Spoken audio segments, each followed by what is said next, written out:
This episode is brought to you by Midwest Night Watchers, found everywhere on your favorite podcast platforms.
Hi, everybody. Welcome to Piercing the Veil. Happy Sunday. Happy Sunday. Merry Christmas. Yeah, I hope you guys all had a good week. And a good weekend. Yeah. Hope the weather's good for everyone. We got warm weather coming up again, at least for us in this area. We're going to reach up in the 40s and probably close to 50 for Christmas. Wow. So I don't know what's going on with that. Hope the wind goes away. I'm tired of the wind. So, we got a few people popping in. Yeah, I see that. We got Gary and Roger and Moon and Elaine in the UK. We got Gone Girl. We got Tammy, Blazer. And I said, Gary, there's Clay. Heidi Pop was in earlier. There's Daryl. Well, welcome in, everyone. Merry Christmas. There's Prospecting. Monica. All right. Welcome in, everyone. Yeah, thanks for coming. So tonight we have Sysco back with us to either talk about paranormal or ghost or maybe just Christmas stories. We don't really know where we're going to go with this. We're just going to have a nice chat, and wherever we end up, we end up. So is there anything that you want to talk about? Yeah. Oh. If anyone goes over to Sysco, you all know that chat loves bacon. So everyone get your bacon ready because we're going to welcome in Sysco, and everyone in chat just start throwing bacon out there because she loves bacon. Yep. Throw some love out there and some bacon. And there we go. That's the best way to share it. Yep, look at that. Sysco's throwing out the bacon.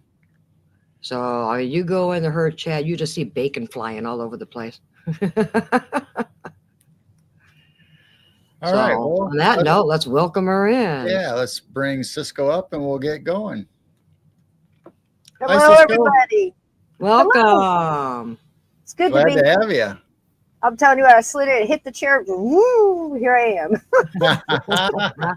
Yeah, I've been thinking about this all day, and I love, thank you so much for inviting me on. Welcome everybody in the chat. Hello, hello. If, I see some of my gatekeepers coming in here. Welcome, welcome. Take the bacon. Bacon is love on our channel. I don't know how that started, but, you get bacon. So every once in a while, if you request, we will throw broccoli at you. But so we're equal opportunity chat, but that's what it is. It's about love, and I think that's really kind of the theme for tonight with the stories I have lined up for you. So it's a little difficult when you're telling just experiences that happened to you. And right. Steve Stockton and I always joke about this. It's like we only got so many. You only got so many.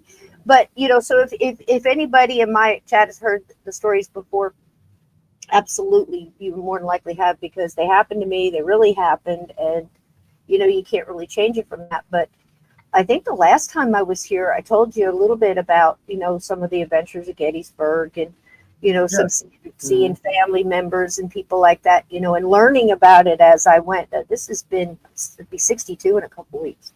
So, I mean, I can remember back being little, you know.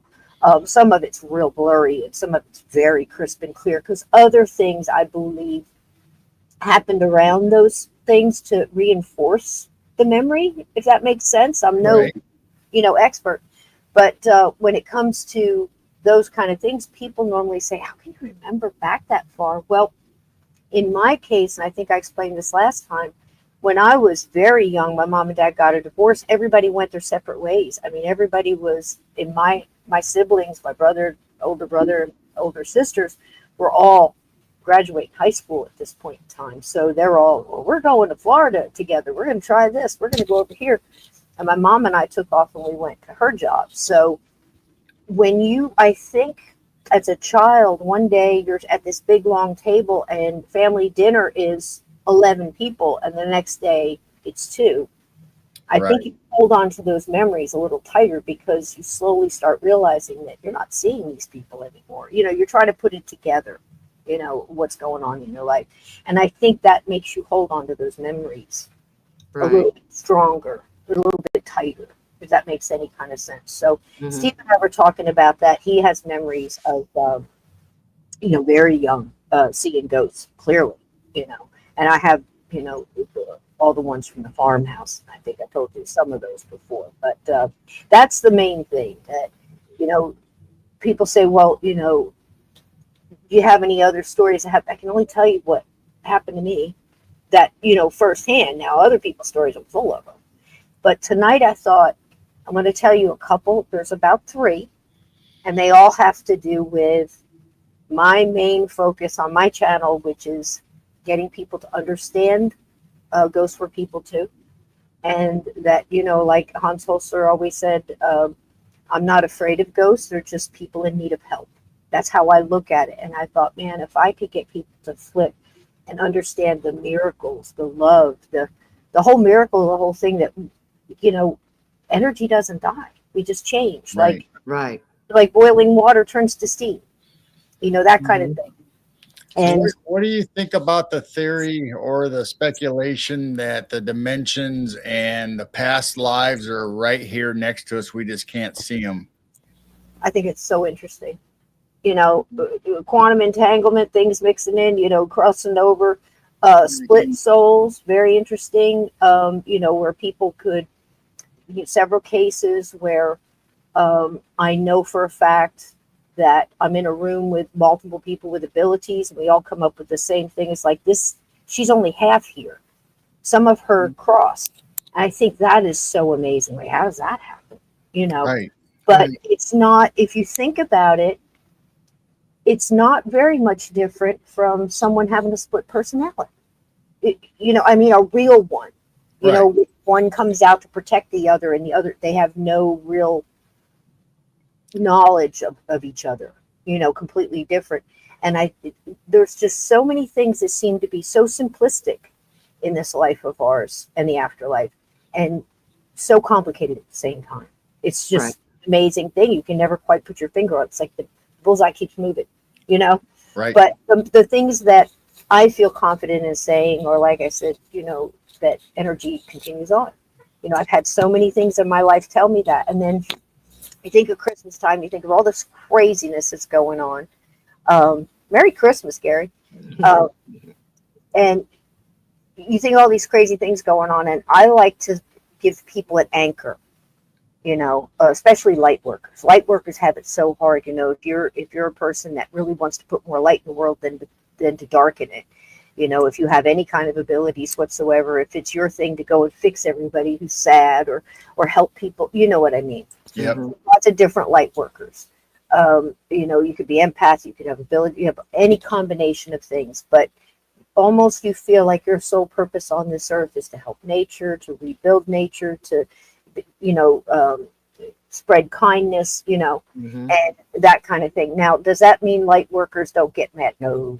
That's why I was so glad that when I started finding out about George Washington, his main struggle was his anger, and to keep composure, and to keep, to not make that choice to go in that direction, and try to find another way, stuff like that. So you're always going to have struggles. You're always going to have to You're still going to stub your toe. You're still going to get angry. You're still going to want to get out and shake the person in the car that just took off.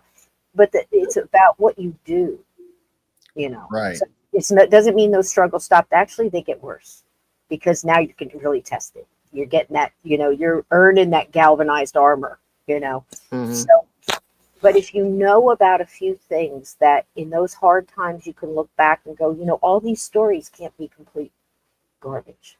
All of these stories of angels or miracles or sign from spirit or loved ones coming back to visit. And before I start tonight, I like to say, with your kind permission, to say to everybody, I need you to listen to these stories and and let me put it this way, resist the feeling of saying to yourself, why don't I get a visit? Why doesn't this person that I care about come and visit me? Why doesn't that happen to me? And I'll tell you why. There's multiple reasons that could be true. The number one reason for that is usually it's not your time and your consciousness to have that happen. It always happens when you need it and when you're ready for it, when you're ready to understand it, even if you don't get it at that moment. They know they're planting a seed and you'll get it later, if that makes sense. Two, by saying, why don't I get a miracle? Why don't I get this? Why does this happen? You're blocking it right away because you're negative and you're not in the right consciousness or vibration to receive it. That's why most of the time these things happen, we're not even thinking about it. It just happens at the right time, that kind of thing. It's awful sad too when people need help or they need, let's say, a wish to come true. You kind of block it when you're like, I need it now. Because now you've changed your vibration. Mhm. So what I would suggest is meditate and whatever you're focused on, whatever grounds you, your prayers, your meditation, a mantra, songs, whatever it was. Excuse me. It's also divine timing. I apologize. The ball just goes boop. But so I just don't want anybody to feel sad. These stories are not meant to make anybody feel sad or why doesn't that happen to me or why doesn't grandma come and visit me? Here's the thing, grandma's busy. They're doing things over there. School continues. But now we're the teachers when we go over there because everybody's looking, what did you do? What did you learn? What did you, how did you get through that? What was that like? Did you? So it's really exciting. Everybody, we're not just floating around on clouds playing violins and stuff, Mm-hmm. So that's the main thing. I personally believe that this is like a school. And one of the coolest things I've ever been told and I've been told a lot of wonderful things by very talented people with abilities, that if you can accept the idea of reincarnation, which I totally believe, I have more for it than against it. So I just go with it because it makes sense to me. And I definitely believe in soul groups where, you kind of come through with the same type of souls, and it might just be your boss one day, or it might be somebody that comes into your life for a couple of years. It doesn't have to be your tight family, if that makes sense. It's just a soul group that, comes back around this time. But if you decide that you're going to come back and you choose Earth, you're automatically a hero over there, because this is the worst place to reincarnate to. This is a very tough school. Does that make sense? Yep. That's why they say hell on earth. But you learn faster here because here there's so many. It's all about choices. There was a movie out, and I highly recommend it. Probably not for Christmas. Probably wait for New Year. But it's called Nefarious. And it's all about possession, jumpers. It's very well done, though. I mean, it's scary, but it's not The Exorcist. It's different. And in there, when the demon who is in the prisoner and the guy that's in the room with him, he's evaluating whether or not he is fit, to be executed. Okay. So that he has his mind together, because they're saying he's crazy and he has to evaluate that. So he's basically talking to this thing, and in and out. Sometimes it's him, sometimes it's what's in him. And when he says, how does one become oppressed and then you get possessed, He said it's the little no's and the little yeses. Oh, yeah. They all count. And if you go on the other side and those spirits that have come over to give us messages, they say the same thing. We're accountable for all of that. So if any of those times you're at those crossroads where you could choose this or that. Now, here's a kicker that gets you. The ones that really seem to press and make an impact on the other side when you see all this, that you had choices, the ones that hurt the most are the chances you were given to help or to make something better, and you didn't. So it might have been as small as you could have helped the lady with the heavy bags and the groceries or whatever into the car, or help her load something, or him or whatever, and you chose, nah, I'm too busy. Boom. All of that. So imagine what the big ones weigh. See what I'm saying? Yep. So a lot of the story, a couple of the stories I'm going to tell you tonight, I think that kind of lean towards that. And it's not, none of this happened to me because of anything that I did good or anything like that. I just think it was the time that it was the right timing. It always seems to be timing. And well, here's the first one. You ready for the first one? Do you have any questions about that? Does that make sense to you? I know I'm all over the place, but we talk about soul groups or soul families all the time. We talk about walk-ins. We always talking about dimensions, whether everything's happening right now, but we just can't see through the veil or the other side yet. I mean, I'm assuming that that's coming soon, that the veil's getting thin and more people are starting to see things, whether it's cryptids or whether it's ghosts, paranormal. Mm-hmm. Yeah, because years ago I did not believe in reincarnation. Then listening to little kids' stories and this and that, you just go, okay, something's going on. Well, now recently I'm kind of swapping around, thinking, well, it probably wasn't actually past. Are we in a multiverse that we're living a bunch of lives at the same time? Because I've had weird dreams that it's me and Carol, it's this house, but it's slightly different. Or we're doing something that I know we didn't do. And I'm thinking, parallel world, multiverse, I mean, you just can't explain it. So that's where I'm kind of at is, it may not be past lives, but we're living it right now. And are we going over there when we're dreaming? Yeah. And are they coming over here and visiting us while they're dreaming? I think that's possible. So many possibilities. I think that's possible. Mm-hmm. And I'm open to a lot of that. The only time that I'll stop and I'll say, yeah, it doesn't make any sense to me. And then here's one. I used to think that, I'm going to get into a big theological thing, but little things written in the Bible. Okay.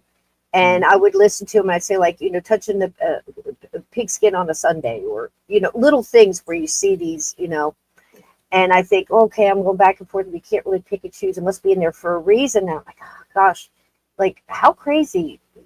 2 different fabrics. Don't wear 2 different fabrics of a different weave or same weave. I'm not, it's not verbatim, but it's in there, right? Right. Mm-hmm. So for decades, I'm thinking, gosh, what does that even mean? Why would somebody be punished for that? Why would that be a bad thing? And then now you get to today where everything is, polyester this or synthetic that or whatever. Here's the thing. And I can't say it as well as it should be stated, but apparently what they were talking about, there was 2 different fabrics at the time that they were talking about. And when those 2 fabrics were brought together, it created a vibration and a frequency that was ill to your well-being. And they don't tell you that. So we've got to, so I'm like, oh my gosh, what else am I missing? It's like, but it made sense later when I started learning about vibrations and frequencies and fear frequencies and stuff like that. So if it doesn't make sense now, put it in your pocket or your Rolodex, put it on the shelf, because when your consciousness changes and you're ready to understand, all of a sudden things start snapping into place. You go, wow, I had no idea. I had no idea. And I think last time I was here, let me tell you the power of love. If we don't know. So I think last time I was here, I told you a little Gettysburg story about the gift I was given by Spirit. I was given the cross that I wear around my neck. Right. Mm-hmm. You guys missed it. You need to go back and watch that show because that is a good story. So there it is right there, still wearing it, right? It's a good story. Mm-hmm. It's in my book too. The very same trip, I think it was the next day. It was the next day. There is a part in Gettysburg called the wheat field, which was a horrible, well, they're all battles are horrible, but this was really, really terrible. If you ever stand there, it's next to the peach orchard. Um, I have no idea how big this field is now or what was then. You know, you got to get back to a historian on that. I won't get the facts right on that. But I'm standing in half of this field. Now the field is broke up. Hello, Long Island Bigfoot. The field is broke up by a road. So I imagine at the time it was probably just a carriage road or no road at all. It was just a large field. At the time they fought this, I believe the wheat was way high, you know. I mean, it was hard enough to get through. So obviously, you know, the Union and the Confederate met on this field in hand-to-hand close contact battles. Okay. Cannon fought, you know, was blowing all morning and everything else, and the cannonballs are going everywhere. Now there's farms, all right, there's big peach orchard and lots of working farms that were there on the day. July, hot, hot, hot, hot. And this is in 1863 and 64. 64? 64, I think. So anyway, this field was just, you know, soaked in blood, you know, gunpowder, haze, the whole thing, the wheat. And at one point in time, the cannonballs must have hit a farm, and it was a hog farm. Oh. So, yeah. So by the time the sun goes down on these poor individuals on both sides, wounded in every, you know, in every state of wounded you can imagine, okay? They start moving off to the sides, which is what always happened when it starts to get dark. They always stopped at night, which is odd, you know, but they couldn't see, you know, think about it.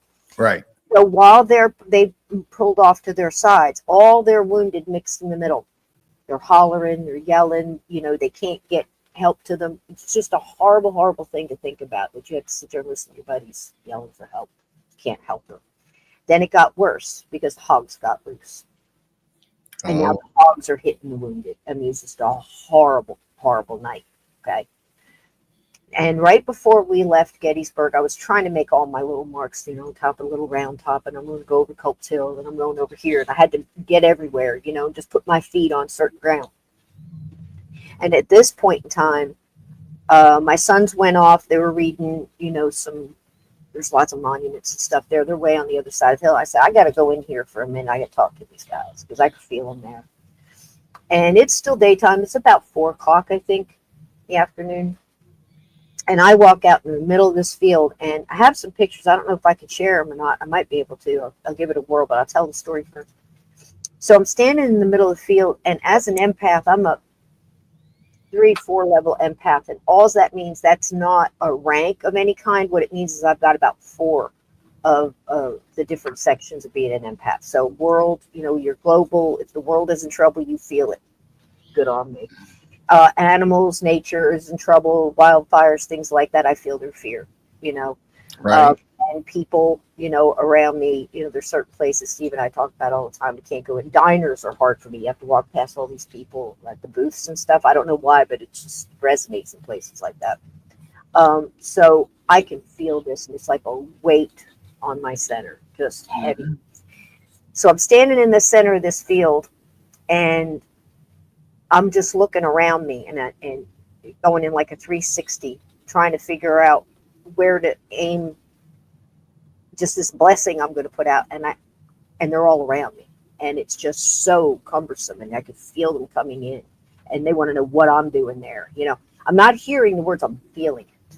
Okay. I don't know how to express that. It's just very cumbersome. So really quick, I thought to myself, very much like the night before in the graveyard where I did the Our Father and wound up getting the cross, right? This day, I'm sitting there and I'm trying to think, what can I do to bring these guys comfort? Because there's just so much anxiety and such a heavy, heavy weight. Okay. I just said, that's it. I can't take it anymore. And I just got really quiet. And I said, please listen. and I just sang Amazing Grace Hmm. in my bluesy tone. And I sang that out, about 2 verses of that. And I did it in a circle, and I just put my hands out, and I was just sending out good energy. And when I was all done, everything was calm. Everything had broke. Everything was like a lull. Like you could almost not hear any birds or wind or anything else. It was just stopped. And I asked them, I said, may I have permission to take a picture? And I felt it was okay. I always ask permission. And I felt it was okay. So in a 360, I was just click, click, click, click, click as I turned around. Hmm. Now I got a couple of pictures of some heads popped up over a fence, you know, Okay. but that wasn't the main thing. As I turned around, every picture is clear of that field until one. Now I didn't see it till I'm back in the car, going home, going over pictures. You know how you hear on Nuke Stop By, you didn't see it till after. Mm-hmm. And I'm like, whoa. And this one picture, when I look across the field, right after I finish singing, it's a pink mist fog over the whole field. Mm. Oh, wow. No idea what this meant. Now it looks like a filter. It looks like, with somebody, I had people say, well, you were smoking and you put a filter. Look, I don't have time for that BS. And I would never lie about it because look, they can hear you and I'm accountable. So I'm just telling you, this happened. And I had no idea about the colors. I mean, we've talked amongst ourselves on my show about these colors, like the angry eyes, the energy of the red eyes, whether it's Bigfoot or Dog's Man or ghosts, and they change. Well, we change when we put out energy, so hey, it makes Right. sense. So now I have to study, what is this color, pink mist? What is this about? So this was about 10, 15 years ago, I think. So I'm looking through, I'm sure I'm Googling it, whatever. We could do all the paranormal stuff. And I just pull up orbs, different colored orbs. And somebody has made the law, I guess, on what these colors mean. And when I looked up pink, it was love, accommodating. There was another one that was like a calm, it kind of meant like a calmness. And I was like, well, that was it. Maybe for that one brief moment after 150 years, because it was 150th anniversary, Right. that field felt love and calm. Oh, wow. I'm going to see if I could share that picture with you. It says here that I could screen share. Yes. Are you seeing that on your side? Yeah, you can. Mm-hmm. Let me see if I can pull it. Okay. I will have to pull up the pictures first. Do that. So, if I lose you, am I still here? Yep, you're still here. Still here. Yeah, I know when you do screen share, it kind of blocks your view of the screen, but you're still here.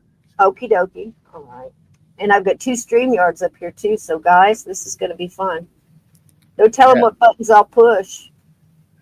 Yeah, because I see a lot of your people popping in, so that's nice. Hi, Thank you everybody for coming. I see right, a lot of bacon. Here it is. And this blows my mind. I could cry just looking at it. Look at this. Do you see it? Yep. Oh yeah. Explain that to me. Wow. I absolutely can, except for what you just said about peace and love for that instance coming over to that field where horrible stuff had happened. Do you see the waves in it where it's almost like a thickness to it? It's like a wave, it's like, and it's almost where the wheat, it's not as high here as it was that day, but you can even see like the wind on the wheat and everything. There was nobody smoking. There was trust me, there was nothing. And I have another picture that shows you exactly, if I can get it right, what the rest of it would look like. Oh wow. Wow. That's what all the other pictures look like. That's quite a difference, isn't it? Yes, it Yeah. is. Mm-hmm. And they have it cut out to where you can walk through here and you go up to the monuments and stuff. And I was standing right in the middle of this. So, like I said, I say many a time that if you're going ghost hunting, if you're going paranormal investigation or anything else, intent, what you carry with you, Mm-hmm. your mood, the things you do and say have a lot to do with the stuff you're getting and what you're attracting.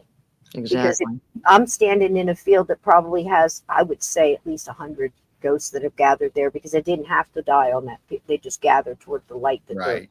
you know, and to have that and to have that feeling change, incredible.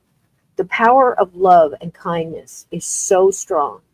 And that's why I tell everybody that a pinpoint of light will wipe out darkness every time. Hmm. So there you go. That's one. Ain't that something? I That's love really it. So you brought up Dogman, not necessarily with this case, but have you ever heard of during the Civil War where the battlefields with, like you said, the wounded are laying out there? And have you ever heard of Dogman or werewolves coming up and feeding on the bodies? Because I've heard that a few times, but I don't know if it's true or not true. Or I've not I've not heard it from anybody I would trust as far as the words, you know. I would have to hear it from somebody, you know. right, And then I'd have, the reason I say that is because when it's coming out of you, I'm reading it through my sensors, my filters. And you know, some people tell stories they believe, and then some, you know, so you can't really get, it's like a what do you call it, the lie detector test, you know, kind of right, thing. So if they believe it, you know, then you have to use your other filters and kind of sort through it. But here's the thing, I don't discount anything. I mean, you got old green eyes over Chickamauga. You've got, I know they're there. I know there's entities there that feed off of that loosh, that agony. You know, most of the time when I've come across things like that, it's been when I've been on a battlefield rescue trying to cross these individuals, and there's other entities there that don't want you to do it. So that would okay, include human entities that have passed, you know, and stayed for whatever reason, or are bad humans. Um, Alien, so extraterrestrial, same, that are there, um, and also things that were never human, you know, and we know they exist. So, but not ever the dogman werewolf or anything like that coming and attacking the wounded. I'm sure there's stories. right. Now, I think there was even a movie at one time about some rogue Civil War people that almost, I think they almost became like, almost like skinwalkerish type, you Oh, know, because okay, of everything they were doing, and they were getting into some right. black magic kind of thing. But I don't know the truth behind that. I just didn't know, since you were an empath and you were there, and I didn't know if you got that feeling or anything came to you about something besides just the war, you know, the horribleness of the war, of the battle. But you know, then you have that on top of it. If it's true, you know, that would be horrible too. Mhm. Well, the horrible part is too, is they're fighting you to keep you from crossing these individuals. They don't want their suffering to stop. But then again, you've got different types of ghosts there. So not all the ghosts there are going through that death state over and over and over again. So there's all different types. So there's some that even stayed back because they know these guys can't hang on their own. So they're staying with them, and they're intelligent, staying with them, and they won't leave till they leave. And they don't know how to get them back, you know. So that's one of the reasons I'm always saying, people jump on me because they say, well, I wouldn't go in an insane asylum or a prison like Alcatraz or jail, because look, I know how much it takes out of me, and I know how long I'm going to be fighting after the fact, and I could be fighting for 2-3 years to get the stuff that's going to attach to me no matter what I do, you know, because they're just, look, how were they in life? So you Right. have to, now they're dead, and you got to sort through all that anxiety, and what do they even see, you know? So everybody thinks that when they go into a house, you're going to be talking to a person like you and I are talking, and Mhm. you very well might be. But what if that person was, pardon my language, batshit crazy when they died? They're not going to change because they're dead. They haven't crossed over to work through all that. So they're still in that state. Now they've got anxiety, and they're, you know, that's a lot. And now you're walking on a battlefield with like, what, 100 and something? And now you're Right. sorting them. Like, you know, all your intelligent ghosts over here in this thing. Everybody who doesn't know they're dead, get over here. Everybody over here, this just keeps going through a loop. Let's work on you over. It's like almost, you almost want to go in there with like a Scooby-Doo gang, that everybody's got a specialty, you know, Yep. and in some cases, I've done that type of thing. I've been on battlefields where I've walked in there And although they realize, because some of them will almost, they must read your intent and everything else, and whether you're lying and telling the truth. I mean, I walked in and they right away, they knew I was ex-military, even though back then a woman, there was some that, hid or, and jumped in to be with their husband's or brother or just to fight. But for the most part, women didn't even wear pants, so there's a lot to go through. There's a lot to unpack for them on that. But some of them just seem to know. And, you've got that in other things too. With the telepathic, it's like how much they know about me. That's the creepy part. It's like you really can't hide it, So I think that's why people that are acting provoking or acting like maybe in there for the wrong reasons, aren't getting, very much. And when you walk into a place like that, or even a haunted house or whatever the deal is, you don't know how strong that entity is that you're dealing with. I mean, you may think that you have the most ability, for empath, for channeling, for whatever you have, but you don't know how strong or how long that other entity's been there and the source of their power. And also what they can do and what they know they can do, because some of them just work on one thing, and maybe that's it. That's why they're repeating it. We can open and bang cabinet doors. That I've learned how to do that. Well, it may not even occur to them to, well, can you turn the lights on and off, or can you whatever? They might not know any of that.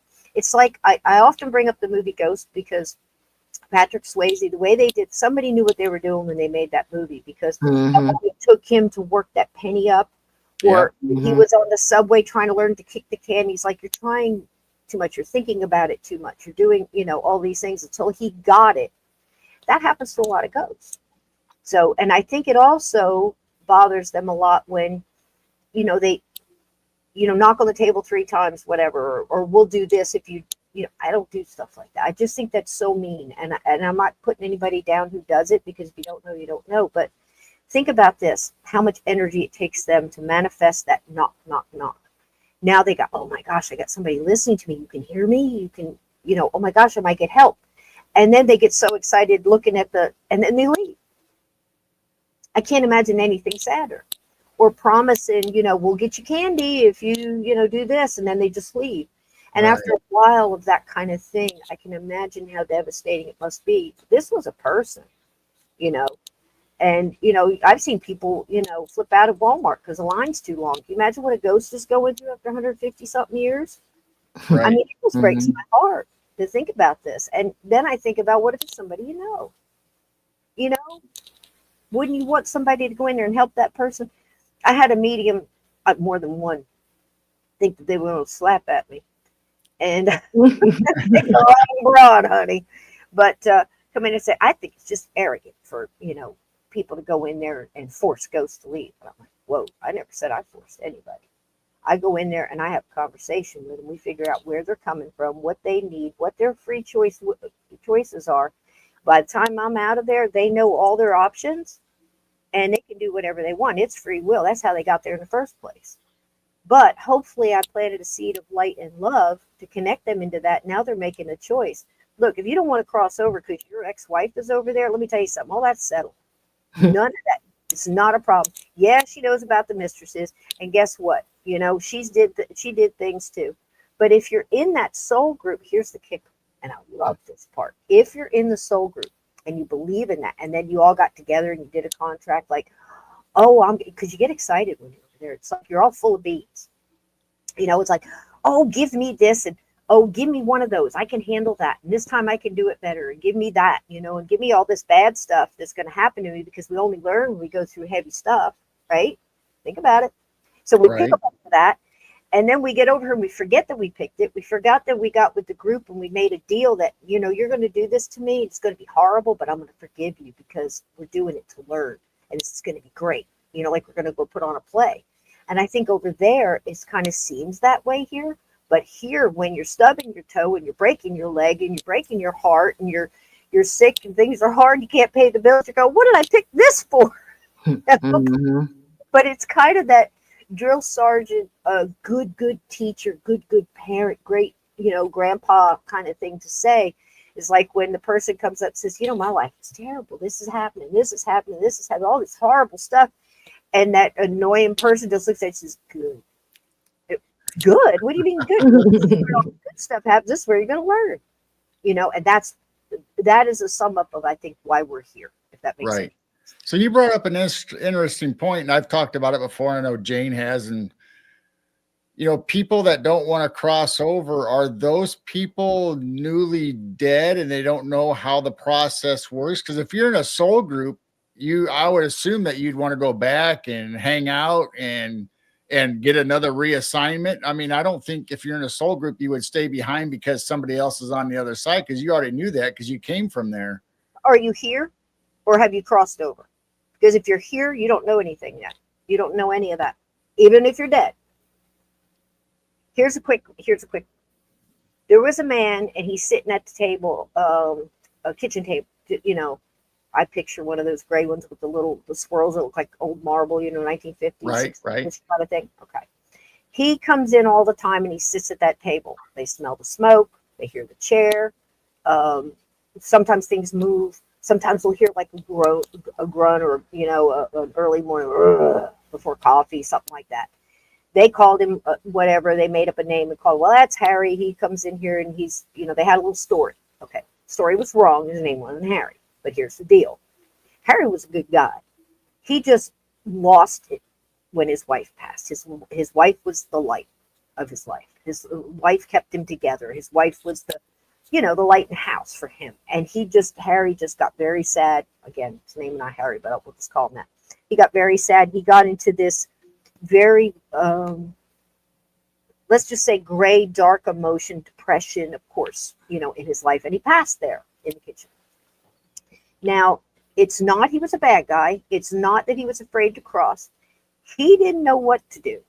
He just knew he missed her so much. And I don't know what he went through the last days in life, whether he had pains and all this other stuff, and then had a heart attack. I don't know the suffering. But his wife had crossed over. And his wife had been coming often in her spirit form to help him cross over. He could not see her. He could not hear her because he was in such a low vibrational darkness of his own making, right, that he could not lift up and see the light that she was bringing. We all sat around. It took a long time. Multiple different people with abilities and talking. Then at some point, I'm just like, just go get her. Talk to her spirit guides, go get her and tell her to come over here. And tell him it's okay. And the whole time I'm telling him, do you remember what the hugs felt like? Do you remember how her coffee smelled? What did she make you for breakfast? I'm trying to connect him, get him out of the darkness, ease him into the light. It's blinding at first. Think about it. Think about coming out of a bar. You've been in all night. You open those doors, you come out, that light hits you. Kind of like that. So you don't want to do it all at once. And I'm like, okay, now lift up your head. You remember, and you can kind of feel his things changing. And you hook them into that love and that warmth, and they start remembering what that light and love felt like. Now he can see her. Now take him. Because if you leave him, this is where it's not arrogance. It's not a mission. It's a loving. Because right. Now if you leave him and he chooses not to go, how quickly is he going back into his dark cocoon? Right. That makes sense. Then he might be unreachable after that. I mean, I don't think we could ever give up. Now there's plenty who choose to stay because they want to do some things first. They want to stay and help somebody else. They feel like they need to do more to cross over. There's plenty of those. And I think that's totally possible. But I think that kind of shows you a little bit about, it's not that we forget. It's not that we don't know. We just forget that we know. Because think, if we were born into this world with all of the knowledge that we're bringing from over there, what a cheater that would be. Because now you've already read the ending to the book of the mystery, and right. I think that's the reason. It doesn't seem fair, but it seems like these kids that are being reincarnated, they seem to have quite a bit of memory up to about 8 or 9 years old. Mm-hmm. My son had that with the Titanic. I had it with war. I used to wake up 6, 7 years old and tell my mom I had these horrible dreams and describe I had great big man hands and they're covered in blood and I'm standing in blood. Can you imagine how horrified my mother was? If it had been now instead of the 60s, I would have been on so many medications. Right. I was lucid dreaming of past life memories. And I only found that out by going through so many different, people with abilities, because we can't do it for ourselves. We're too emotionally connected. That makes sense? Yep. Oh, yeah. And, yeah.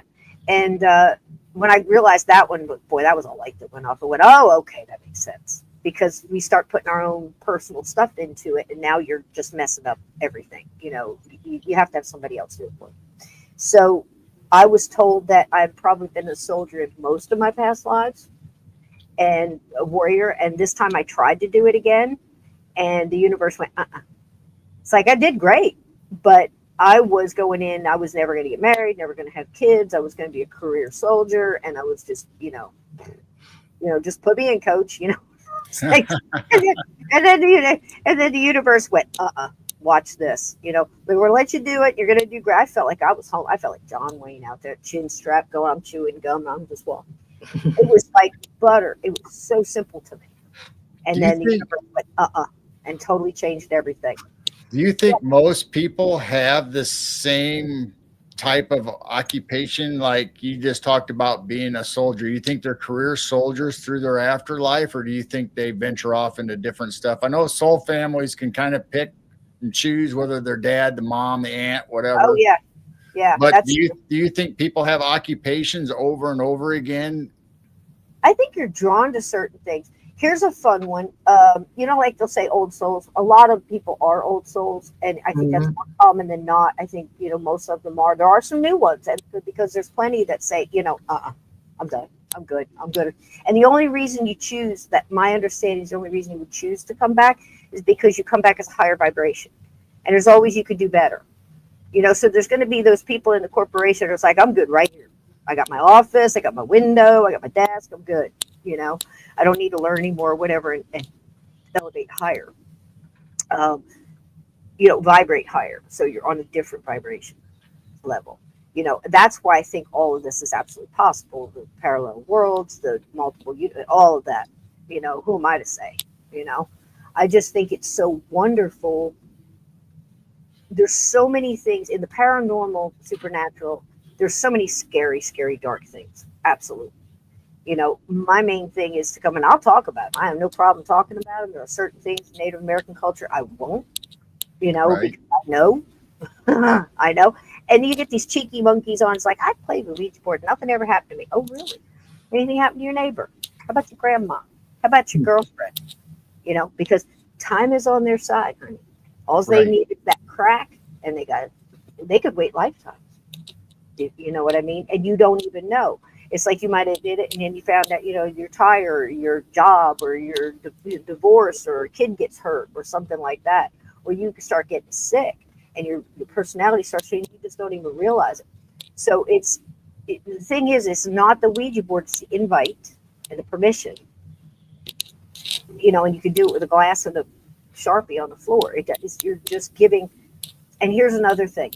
There's not a lot of high vibrational beings floating around waiting for a bunch of teenagers to get together on a Friday night with a Ouija board. You're going to get the low vibrational, lingering things that are wandering around going, hey, this is interesting. Yeah. What I mean? That's what you're going to get. You want to connect with higher vibrational beings, you have to do that in a different way. And you do that in a different way by raising your vibration through meditation and other things, and, that kind of connection. Does that make sense? Mm-hmm. I hope I answered that question. It's because I just think that you just don't know. If you're here and you're staying earthbound, there's some really, bouncy earthbound spirits that have no intention of crossing now. They're getting it. They're doing their thing. They're visiting places. They're going places. They're doing whatever. They're hanging out.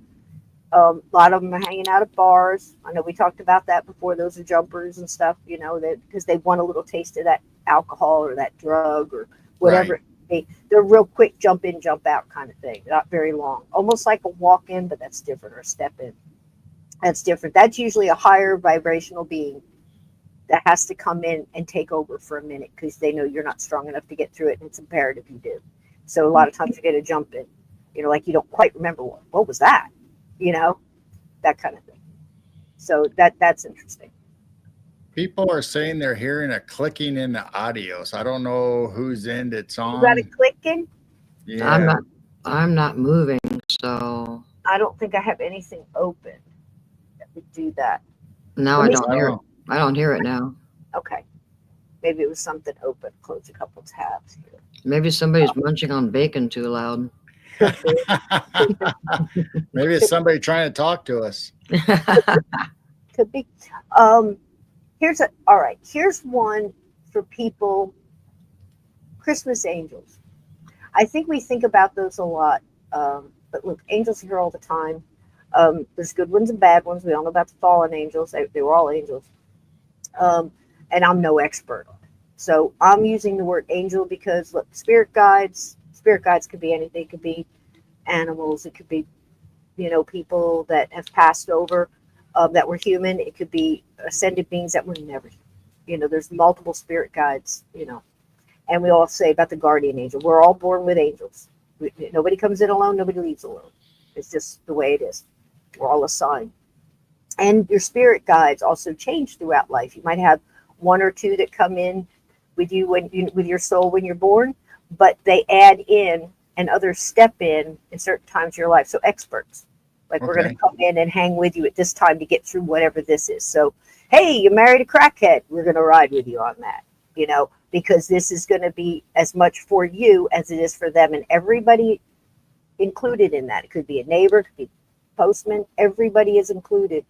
You'd be surprised how much your pebble dropped in the lake ripples out. So that's very important to keep in mind. So, my son, I got that call. We're all only one phone call from our knees. Trust that. Life is precious. And I got a phone call at 1:00 in the morning from a police officer in Alabama. I was in New Jersey. And it was a horrible call.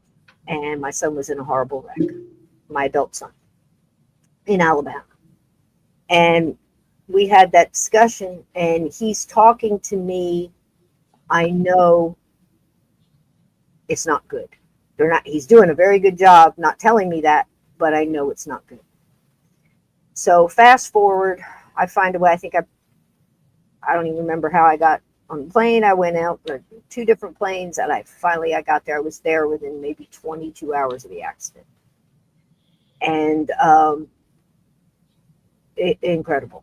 He was so crushed. He had hit a parked concrete truck going to help a young mom and her 2 kids that broke down in a bad neighborhood. And he was asleep. He got the phone call. It was he was a manager, and it was one of his employees, and she didn't know who else to call. And he was like panicked to get to her.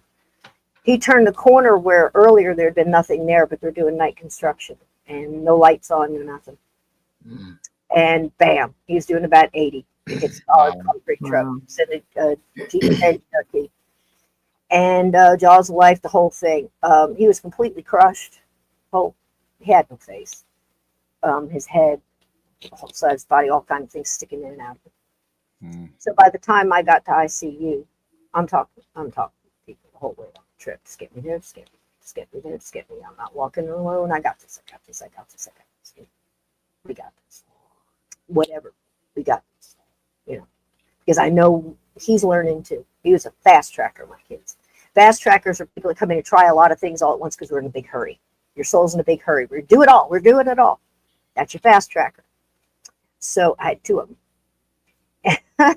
So anyway, I get there, and nobody had been there, in and out. I mean, it's just that side of the family. So I walk in. Before I walk in the door, I say my little mantra. I'm like, walk in with me. Here we go. Right away, love, love, love.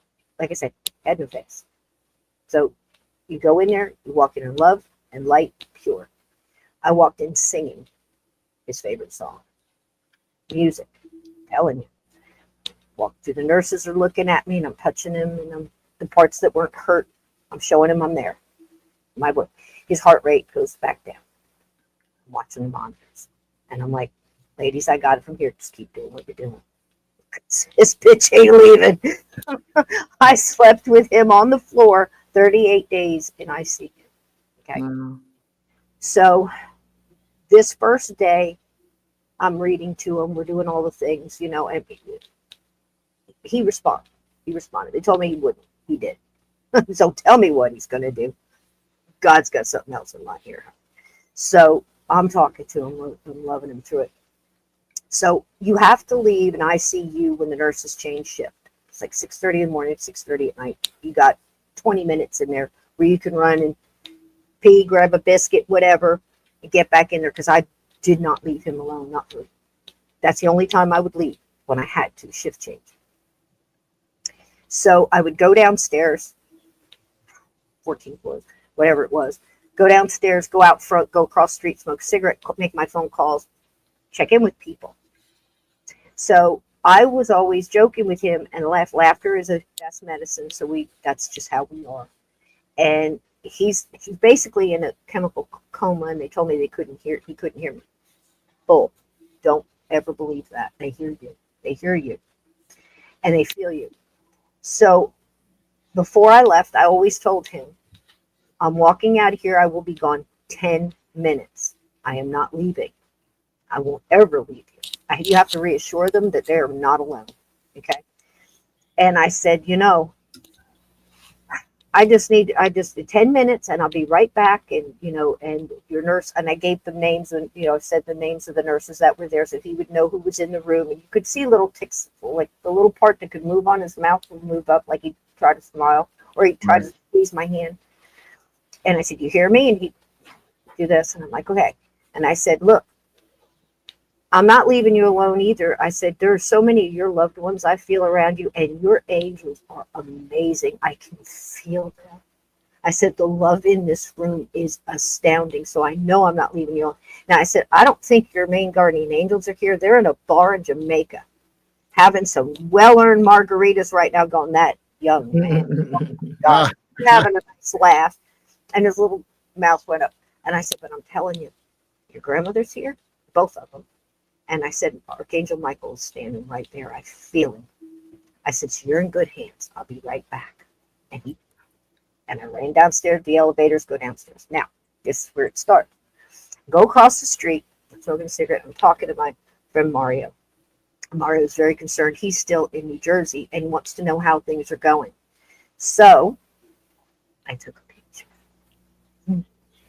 picture. Let me see if I can do this again without messing stuff up. Okay.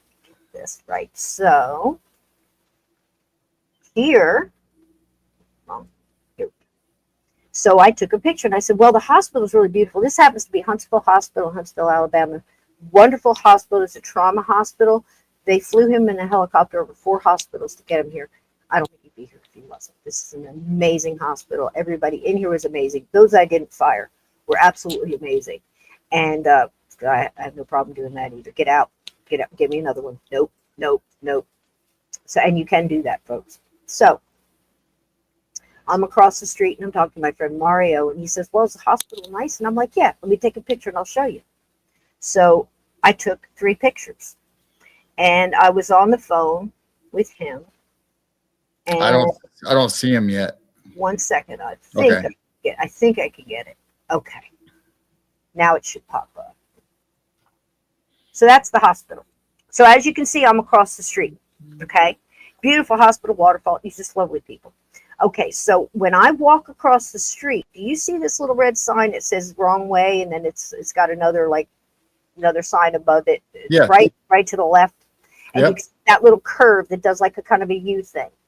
Well, these are crepe myrtle bushes. This is Alabama in July. So all the crepe myrtle was blooming. You'll see in a minute that they've got pink flowers on them. If anybody knows what a crepe myrtle is, they kind of almost look like, the flowers almost looks like a group of grapes. These beautiful flowers. So right above these crepe myrtle trees, you'll see 2 windows. My son's window is the one on the right. So I hung up the phone and I said, well, I'll get you a couple pictures. I said, I can't get you pictures of the room because I would not take pictures of my son in that room without I would never do that to somebody. So I said, I'll get you as close as I can. You could almost see the back of his bed in this one window. So I walk across the street, and the route I took was right across the street, and I was standing right about where that red sign is. And in my mind, I felt like I was standing kind of under the trees because they come out and around. And let me give you another one. So I took another picture. I think. Yeah. So you can see to the right, that's his window. All right. Okay. Now, as I take the picture, I'm like, I'm going to see if I can get a little bit closer up. You know how like you just I'm on your phone, you know, so I just kind of did this on my phone. And I said to myself, I said, I can't get him in there, but I can get him as close as I can. So I kind of focused on that right-hand window. And I said to myself out loud, which I do all the time, I said, you know, I wish I could really show him the room and what's in there, but this is as close as I could get. You know, this will have to do. I said something along those lines. Right. So I did a little bit more of a close-up and took the picture. And when I took the next picture, I felt something hit my back. Now, this is approximately 6 p.m.-ish, you know, Alabama, like I said, July. The sun is behind me. No, it's off to the right. I don't even see it anymore. It's just starting to go down. But as you can see, it's very light. There's not a lot of reflection things going on in this window. But when I took the picture, I felt like something fell from my hand, but I didn't have anything in my hand. I just had the phone. And something hit me in the back. And it was cold. And it felt kind of wet. I actually thought a pigeon crapped on me. But then I thought, no, I'm under the crepe myrtle. Maybe a flower fell off. You know how flowers can feel cold and wet at first when they touch you? That was the thing that was going through my mind. But it kind of went down my shirt. I was wearing kind of like a hippy dippy blousey kind of shirt. And I thought maybe it went down my back. So when I stood up, because I bent down to pick up something I didn't drop, I stood up and it fell and I heard it hit. And it sounded like a coin. Like, I don't have any money on me. I have money in my, you know, well, who knows? I'll pick up that quarter. And right before I bent down to pick up the quarter, because I'm so weird, I said, okay, somebody's throwing quarters at me up there. There's nothing above me. Nothing, complete blue Alabama sky. I'm not completely under the tree, because when I look up, I'm like, well, that wasn't a flower. And that's, you know, I wouldn't see the quarter. And I said, listen, angels, I said, if this is his birth date on this quarter, you're going to have to call the ambulance, come out of this hospital, because I'm going to get away. And I just kind of laughed like silly goose, you know. And I bent down to pick up. It was ice cold. And I thought, because I thought it literally like was stuck in my, you know how like you put something on and you got something stuck in your bra or, you know, in your shirt or something, it falls out after the fact, or your pocket, you know. But it was cold. If it was been on me, it would have been warm. You see what I mean? Just for Pete's sake. This thing is ice cold. So when I touched it and I flipped it over and I looked at the date, his birthday is 93. It was a 95. And I said, well, that's darn close. I guess you got as close as you could at short notice. And I laughed. I stuck it in my pocket and I said, I'm going to have a story later. This is silly. You know, I go inside. I go in ICU and you have to sit and you have to wait. You can go back in and show your license and all that. So I'm waiting. And as I'm waiting, I'm going through the pictures because I'm going to send them to Mario, the ones I just took. And I was floored. Not only did a quarter come out of nowhere, you know, yeah, it could have fell out of the plane. Pilots, what do I know? Ice cold. Nobody threw it at me. It came down and hit me on the top of the shoulder. It's got 1995 on it, which is just 2 years from his date, you know, from his birthday. And I'm up there and I'm looking at these pictures, and the picture when I got hit with that quarter that I took was this one. Oop, not that one. It's this one. Oh, wow. Oh, wow. That was his window. With no sun, no lights. You saw there was no lights there. What do you see?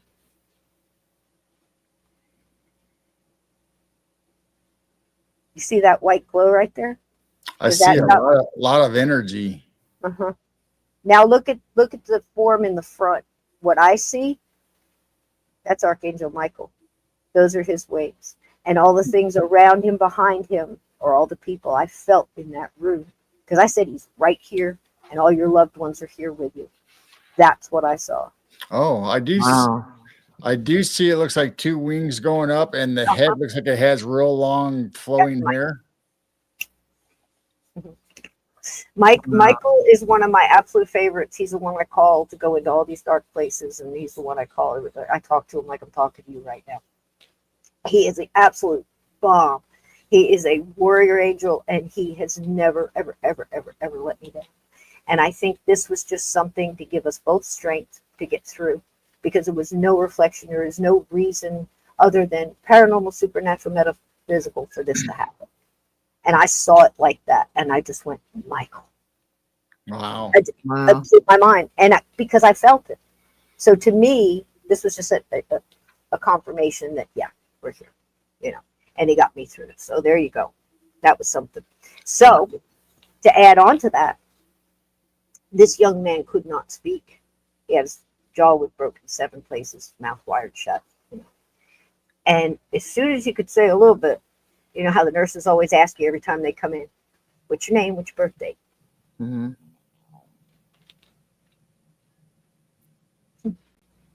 Brain injury, bad brain. He's fine now. He's fine. He's a miracle. He's absolutely fine. He's driving. He just passed. He's a miracle. And now this is a person who had a 15% chance of making it. One night, he went up to 85. Well, we did a little something. And that's all on medical paper. So every time they asked him what his birthday was, instead of saying 93, he said 95. Every time, I hand to God, every time they asked him, even when they told him, no, what is it? It's, because they'll give him a little, no, it's not 95. It's why do I keep saying that? I'm like, honey, I know why you're saying it. That's your angels telling me they're still here. The only time he said it correct, and he was in there almost 2 months. The only time he said it right was the last time they asked him before they put him in the wheelchair to take him out. He looked up and he said 93. Wow. Every other time he said 95. There's your story. Oh my gosh. Wow. That's amazing. It is. It's amazing. All credit goes to God and the angels and his loved ones and everything else. But I'll tell you, you got to be a vessel for him. You got to be willing to do this stuff. You got to be willing to push forward. It doesn't mean that you're not going to break and have a hard time getting through. But faith is the rock you stand on. Plain and simple. And people, I think, misunderstand.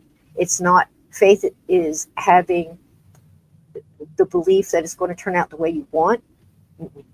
Faith is having the belief that it's going to turn out the way it needs to. And you're going to get through it, whatever it is. And once you get that, you go, oh, okay, I am learning through this. We are going through this for a reason. We are, and that's some of the hardest things I think in life to get through. But I wanted to make sure tonight everybody knew love exists, angels help your loved ones. They all exist, and they help when they can. They can't do it for you, because you have to. You have to make the moves and the yeses and the nos. Does that make sense? Yeah. Absolutely. Thank Still have you the quarter. so much. Still have the quarter. Still have the quarter. Still have the quarter. Is there any questions on that? That one makes me shake because it's just so real. Yeah, I haven't seen any questions in chat, but I do have a question. Do you have a show scheduled for 8 o'clock Eastern and everybody's waiting for you? Oh my gosh, I do. That's what you're talking about. I went and checked and it says, yeah, you have one scheduled, and you're like 12. Oh my gosh, and I'm just rambling on Ted here. said Guys. you're late. Yeah, Ted said you're late to your own Ted, show. I'm sorry, Like, baby. what? I'm sorry. Well, we'll have to do this again. Oh, Yeah. definitely. I've got a couple more for you. I'll tell you the time I got a ride from an angel. And right. and a couple other ones too. I've got a few, like I said, but that one, love, guys, just hang in there. I know it gets dark sometimes and we get scared and whatever. Just reach out and ask your guides and your loved ones for assistance to move through. Mhm. And that love is so powerful. It's Right. such healing thing, and it's such a binding thing. And I think that's what we're here to keep alive, is that love and that hope and that warmth. We can't lose that humanity. That's the main thing. And they're all rooting for us over there. So we got to pull each other through this mess. I'm here for you guys. I hope you're here for me, and thank you for having me. I'm so sorry I just rattled on. I apologize. No, that's fine. We love stories and love hearing it, and it's a great thing to hear anybody else's experiences or what their thoughts are and stuff, and then it kind of helps us create our little piece of a puzzle here and there that we can put together. And that's what it is. It's like you don't know where it fits yet, but keep that piece, because we don't have the cover to the box, and we keep thinking that puzzle piece fits and banging it in there, and then you find out, whoa, that didn't fit there at all, something else comes around it, and I think that's what it's supposed to be like. But I will tell you one more quick one. I'm coming, guys. I'll be right over there. So, I got to tell you this because this is Christmas. So that young man, I got him home. I brought him home with me, and he's, like I said, he's doing great. He's working, he's driving, he's all the things I said he'd never do. Don't ever let anybody tell you what you can and can't do. So anyway, because of the traumatic brain injury, which is again fine at this point. I mean, or he makes it look so easy that it doesn't seem like it's there. There's little things here and there. You never quite get over. Gosh, I've got one. So, but for him to be in the shape he's in. So the first Christmas he's home, I'm real big on remembering, like I said, my past love with my mom. My mom's huge for me. And we're watching, he couldn't watch anything flashy because it would cause the seizures, right? And the neurostorms and stuff, right? So we couldn't watch anything like that. We had to ease back into any kind of TV. So we watched like all the seasons of Twilight Zone. I introduced him to old movies like 12 Angry Men and stuff like that, old black and white, where it didn't have all the flashy stuff. So he got to see a lot of great movies like Harvey and some of these other movies. So we were watching Harvey. It was Christmas time, and we were sitting there untangling lights or doing whatever we were doing, sitting on the couch.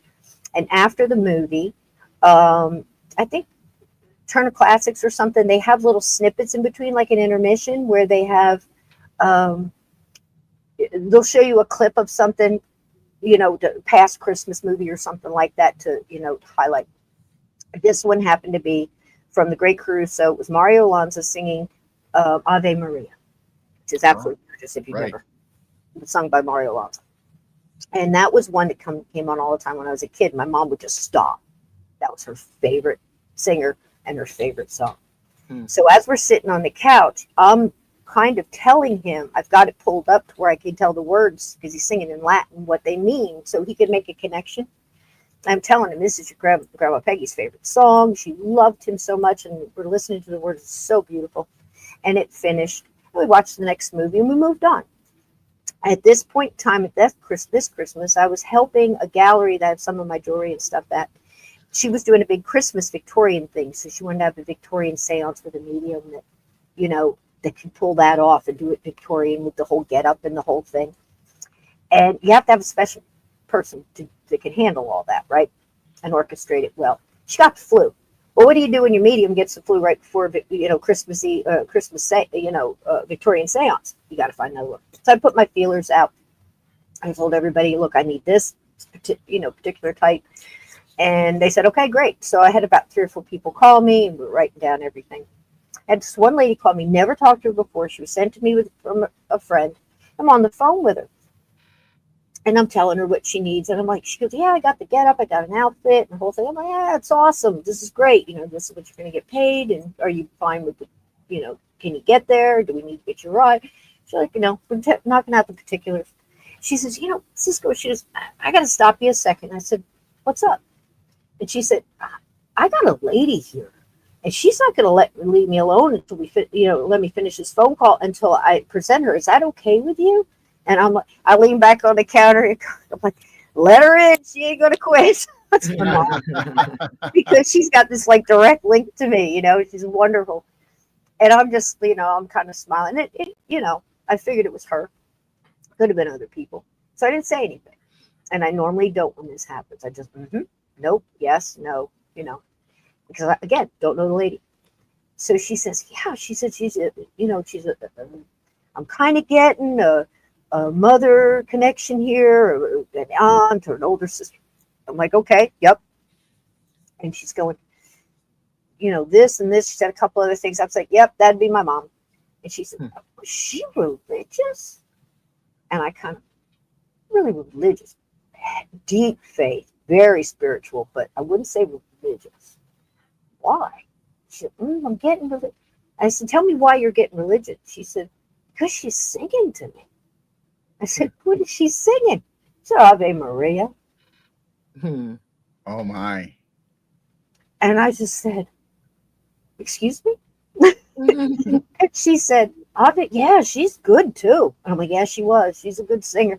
And she said, as soon as she said, she could, I said, she saw me get it. She says, yep. She's smiling. She stopped singing now. And I said, what else is she saying? She goes, I was there when you were on the couch. Tell her Merry Christmas. Okay. And then in that moment, I just felt this whoosh of warmth, like something warm went right through my core and out my back, and then kind of up and out through my fingertips. I mean, it just was like, Radiated, right? And I went, whoa. And I just was like instant tears. I mean, it was just the biggest, overwhelming feeling of love and warmth. Just, I can't even describe it. And the lady on the phone still got the phone. And I didn't say anything. And she said, now she's laughing. She says she just gave you a hug. And I'm like, she sure. Merry Christmas, everybody. Wow. Love lives on. Be good humans. I love you all. All right. We love you too. Love you. See you on the other side, guys. All right. On my side, not that side yet. Enjoy your bacon. Merry Christmas, my friends. Have a good Merry one. Christmas. Merry Christmas. Good night, Thank everybody. you.